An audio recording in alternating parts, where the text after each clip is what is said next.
My name is Susan Ayers Walker. I'm the founder of the Smart Silvers Alliance out of Silicon Valley, and I'm also the founder of the Digital Health Summit and the Silver Summit. And this is our second year of doing this, and it's just been wildly successful. So we're just thrilled that the consumer electronics industry can accept and embrace technologies for the aging. You know, that's never been sexy. Everything has always been sexy iPods, sexy little phones, sexy little this, 3D flat panels, but the crowds downstairs and the show floor have been great. A lot of people are really looking at these technologies and saying, hey, I should be in that market. First of all, got to thank all of these sponsors up here who have helped us put this together, pay our expenses so that we can have a good room like this, we can have a free lunch in back. We're going to have a party this evening. I'll tell you about it later. They're down on the show floor. I welcome you down to the North Hall to visit with each of these sponsors and see in depth their products and their services and how they sell into the industry, both in healthcare and for silvers. And so this is, again, thank you, sponsors. So just a little housekeeping, always have to do that. This is going to be a fast-paced afternoon. So it's going to be one panel right after another. There's not going to be any breaks in between.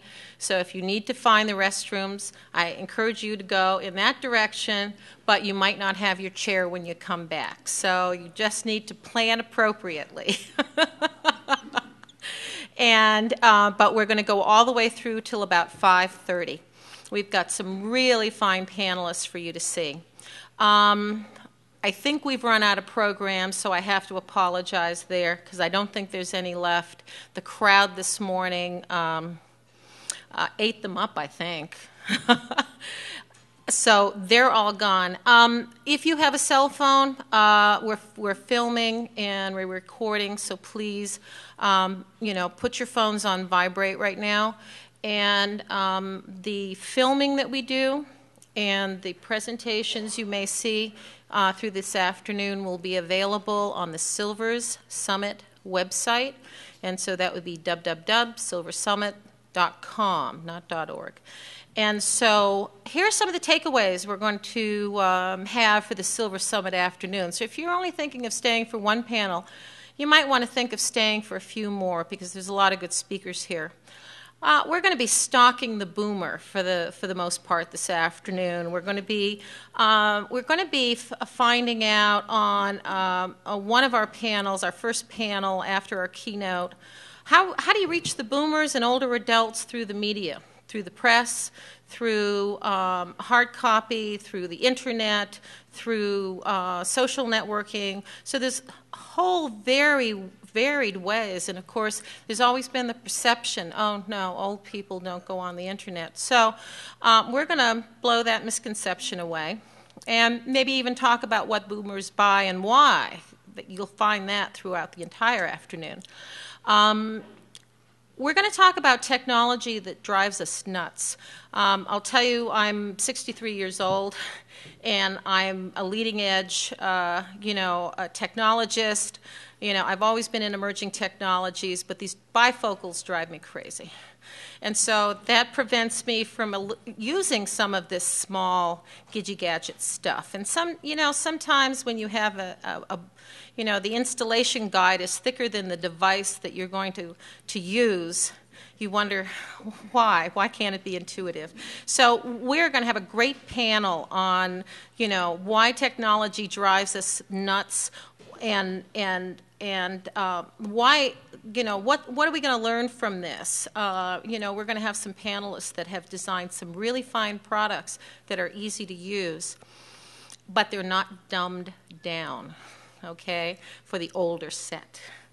And then we're going to have a wonderful panel on caregiving for mom and dad. Many of you are taking care of your moms and dads. Many of you in the audience are professionals in the caregiving industry. Some of you are in healthcare. Some of you are doctors in the audience. This whole area of monitoring, of home safety, of communication. We have adults on the other side of the digital divide than their families. So how do we connect with them? How do we help them take care of themselves in their homes? And how do we keep the caregiving network together? So a lot of these things are going to be discussed in this panel. And then we're going to talk about the market for products that we never talk about. And those are products that, well, gee, I went to this party and I just couldn't hear half the people at the party because the noise was too loud.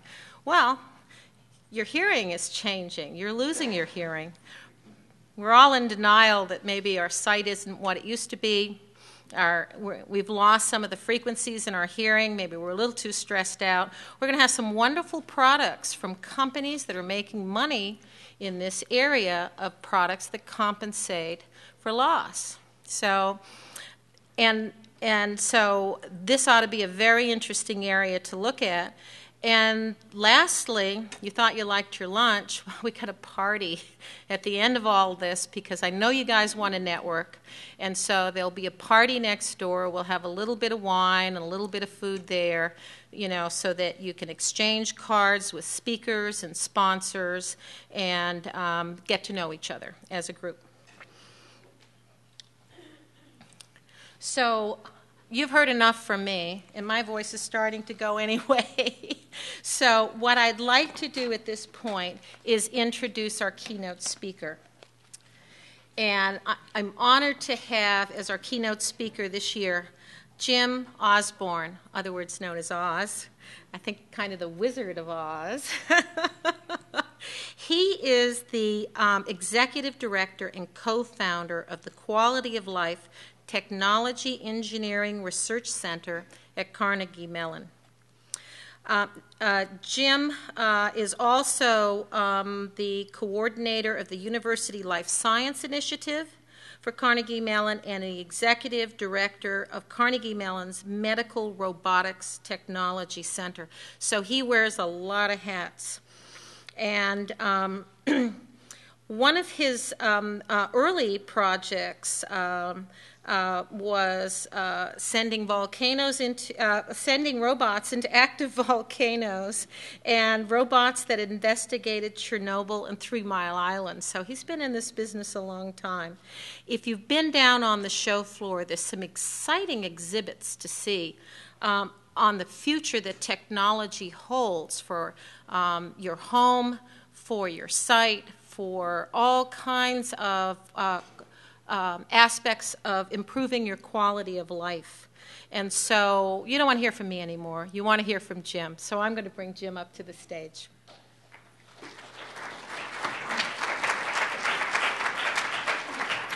You should clap after you've heard me talk. You may not like what I'm going to say. Thanks, Susan. I'm very happy to be here. Good afternoon to all of you. One of the things that I'm going to highlight today is things that you won't see on the floor downstairs anywhere. I'm terming it silverware, and this is all going to be about things that are happening in academia. So I want to start with just a very brief framing of 2 sets of things called activities of daily living and instrumental activities of daily living. And these are what people use to determine how independent somebody can actually live. ADLs are the ones that are much more important in terms of somebody's basic functioning, where IADLs speak more about how they get along in doing things that connect with the community and with society and with the economy.